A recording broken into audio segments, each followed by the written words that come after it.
मैं आप लोगों को प्रेजेंट कंटिन्यूअस टेंस में निगेटिव और इंट्रोगेटिव के बारे में बताने जा रहा हूँ। देखिए, सबसे पहले हम बोर्ड की तरफ ध्यान देते हैं।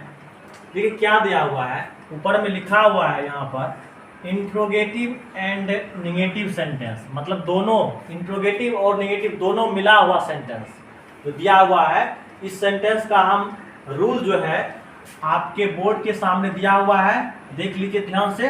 ये है आपका इंट्रोगेटिव और निगेटिव सेंटेंस का रूल, ये है। आप देखिए, इस रूल के माध्यम से हम ये सातों सेंटेंस को बनाएंगे। तो सबसे पहले देखिए, इस सेंटेंस में जो रूल है, जो नियम है, इस नियम को हम इस सेंटेंस के द्वारा जो है फॉलो करेंगे। आप देखिए, इस रूल के आधार से हम इस सेंटेंस को बनाएंगे। कितना आसान तरीका से बनाते हैं। देखिए, सबसे पहले जो है हर चीज बनाने के लिए कोई रूल होता है, नियम होता है। अगर आप गणित का, अगर मैथ का जो हिसाब होता है वो भी बनाते हैं तो आपको उसमें रूल की जरूरत होती है।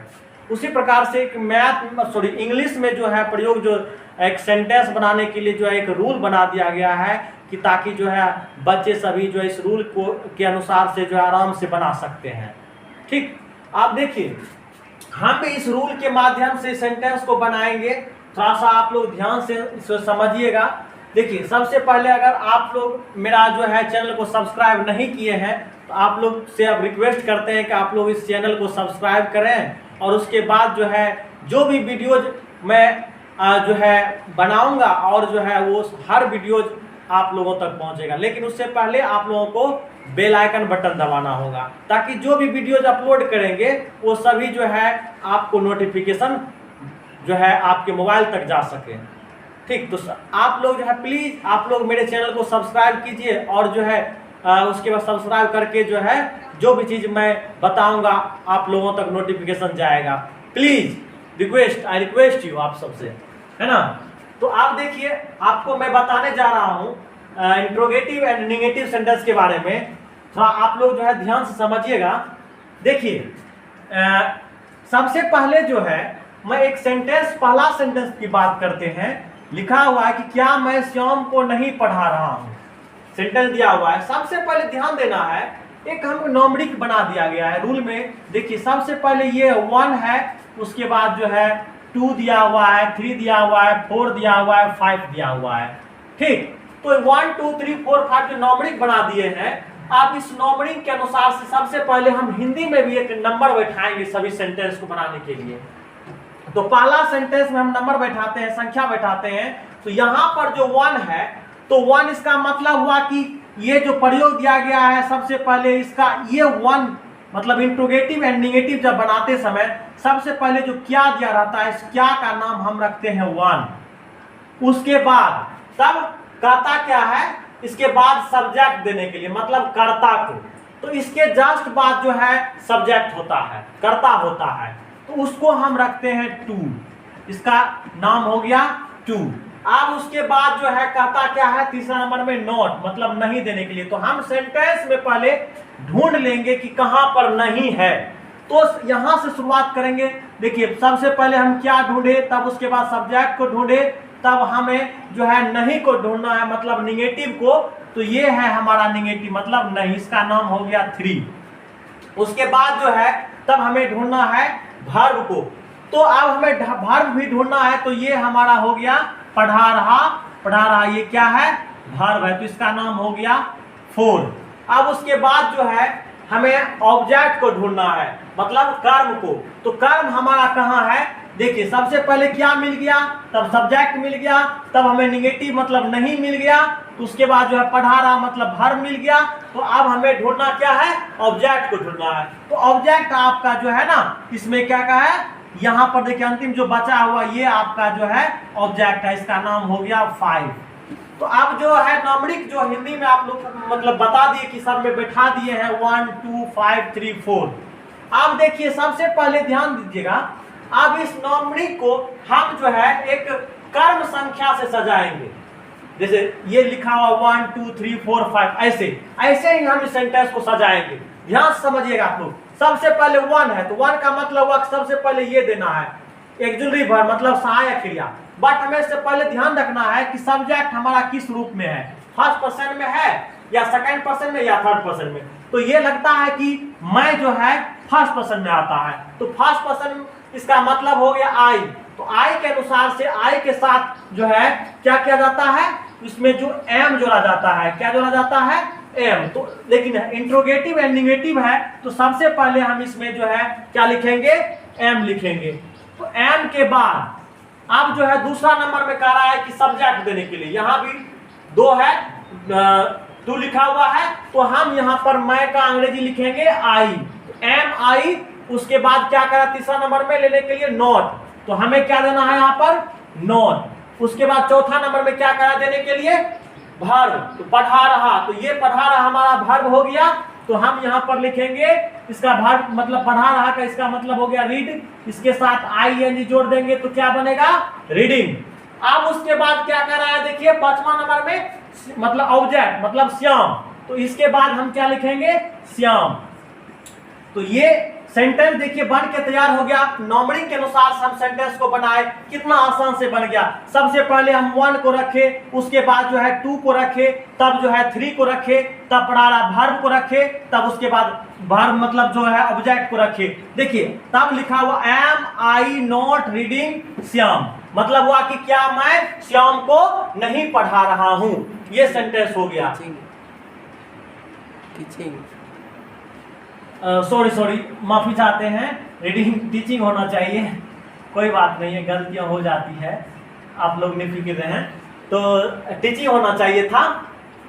तो आप देखिए क्या कहते हैं, आप दूसरा सेंटेंस है क्या वर्षा नहीं हो रही है। तो आपको एक सेंटेंस मैंने आपको नंबरिंग करके बताए, अब उसके बाद जो है आप इस नंबरिंग के अनुसार से जो है आप अपने कॉपी पर सेंटेंस लिख करके जो है आप नंबरिंग करके देख करके बनाइए। देखिए आपका सेंटेंस जो है जरूर बनेंगे और आपसे बहुत ही आसान तरीका से बनेंगे। इस नंबरिंग को हम आसान बना दिए हैं, रूल को आसान बना दिए हैं। आपको ऐसा जो है ना किसी वीडियोज में किसी जो है ट्रांसलेटेड में ऐसा नियम नहीं बताया गया होगा जिसमें कि जो है एक नंबरिंग करके बताया जाता है। तो मैं आप लोगों को एक आसान तरीका समझाने के लिए आपको नंबरिंग के अनुसार से बताए हैं, तो आप लोग भी उस नंबरिंग के अनुसार से सेंटेंस को बनाइएगा, तो आपसे जरूर जो है आसानी से समझ करके आप जो है इसे बना सकते हैं। आप देखिएगा सबसे पहले क्या दिया हुआ है, अब है क्या वर्षा नहीं हो रही है। तो इसके लिए हम क्या करेंगे, सबसे पहले हमें जो है वर्षा देखना है कि वर्षा मेरा ही या जो है सब्जेक्ट है, वर्षा नहीं हो रही है। इसके लिए सबसे पहले हमें ईट लेना पड़ता है ना। तो वर्षा होना ही एक तरह से वर्ब होता है। तो जब कोई हमें सब्जेक्ट नहीं प्राप्त होते तो हमें एक ईट का प्रयोग लेना पड़ता है। तो इसी प्रकार से हम जब ईट लेंगे तो उससे पहले हम ईट के साथ इज जोड़ा जाता है। तो इसके लिए इंट्रोगेटिव में सबसे पहले हम इज लिखेंगे यहाँ पर। इज के बाद हमें क्या करना है, इज के बाद इट देना है, इज इट क्या देना है, इज इट। अब उसके बाद जो है देखिए सब्जेक्ट दे दिए, तब अब हमें नॉट देना है। इज इट के बाद क्या हो जाएगा, नॉट। उसके बाद कह रहा है कि वर्षा हो रही है, तो मतलब इसका वर्ब हो जाएगा रेनिंग, है ना, RAINING रेनिंग, ये हो गया। तो इज इट नॉट रेनिंग हो गया, ठीक ना। आप देखिए ध्यान से, आप तीसरा सेंटेंस की बात करते हैं कि क्या तुम मुझे नहीं खिला रहे हो। तो आप देखिए सेंटेंस क्या है, क्या तुम मुझे नहीं खिला रहे हो। तो सबसे पहले हमें सब्जेक्ट देखना है, सब्जेक्ट क्या है मेरा, सेकंड पर्सन में आता है तुम है, तुम यू होता है इसका अंग्रेजी, तो यू के साथ आर होता है। तो इंट्रोगेटिव और निगेटिव जब बनाते समय हमें ध्यान देना है, तो वो सबसे पहले हमें क्या लिखना है, आर। आर के बाद देना है आर यू। उसके बाद क्या देना है, यहाँ पर देखिए इस फॉर्मूला के अनुसार से आप बनाते जाइए। फर्स्ट में ये देना है, तब सेकंड में ये, तब थर्ड में ये, तब फोर्थ में ये, तब फाइव में ये। तो सबसे पहले आर दिए, तब यू दिए, तब हमें क्या देना है, नॉट, आर यू नॉट। उसके बाद देना है वर्ब का चौथा रूप। तो ये हो गया खिला, मतलब खिला रहे, तो इसका मतलब वर्ब हो गया। तो यहाँ पर लिखेंगे FEEDING फीडिंग। तो फीडिंग के बाद हो जाएगा, कहता किसे खिला रहा है, तो मुझे।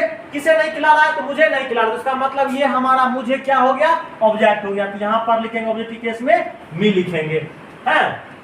अब देखिए चौथा सेंटेंस है क्या लड़की गीत नहीं गा रही है। तो ये भी सेंटेंस देखिए, लड़की सबसे पहले ध्यान दीजिए, लड़की जो है किस पर्सन में है, तो थर्ड पर्सन में आता है लड़की। ये एक नाउन है, जिसको हम लोग बोलते हैं, आप लोग जो है नाउन में भेद पढ़े होंगे, जैसे कि नाउन का जो 5 भेद होता है, how many kinds of the noun, कितने भेद होते हैं, तो 5 भेद होते हैं। उसमें जो है कॉमन नाउन के अंतर्गत ये लड़की जो से जिसको हम लोग बोलते हैं अंग्रेजी में गर्ल, ये हो आता है। तो ये हमेशा ध्यान रखना है कि जो भी व्यक्ति का खास नाम हो या कॉमन नाम हो, सभी जो है थर्ड पर्सन के सिंगुलर नंबर में ही आता है। वो सिंगुलर रहेंगे तब, अगर वही चीज अगर प्लूरल आ जाते हैं तो थर्ड पर्सन के प्लूरल नंबर में चले जाते हैं, है ना।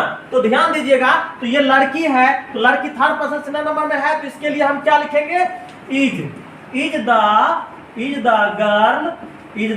गर्ल। उसके बाद क्या देना है, नॉट, तब देना है गा रही, तो ये हो गया हमारा वर्ब का चौथा रूप लिखेंगे सिंगिंग। क्या लिखेंगे, सिंगिंग।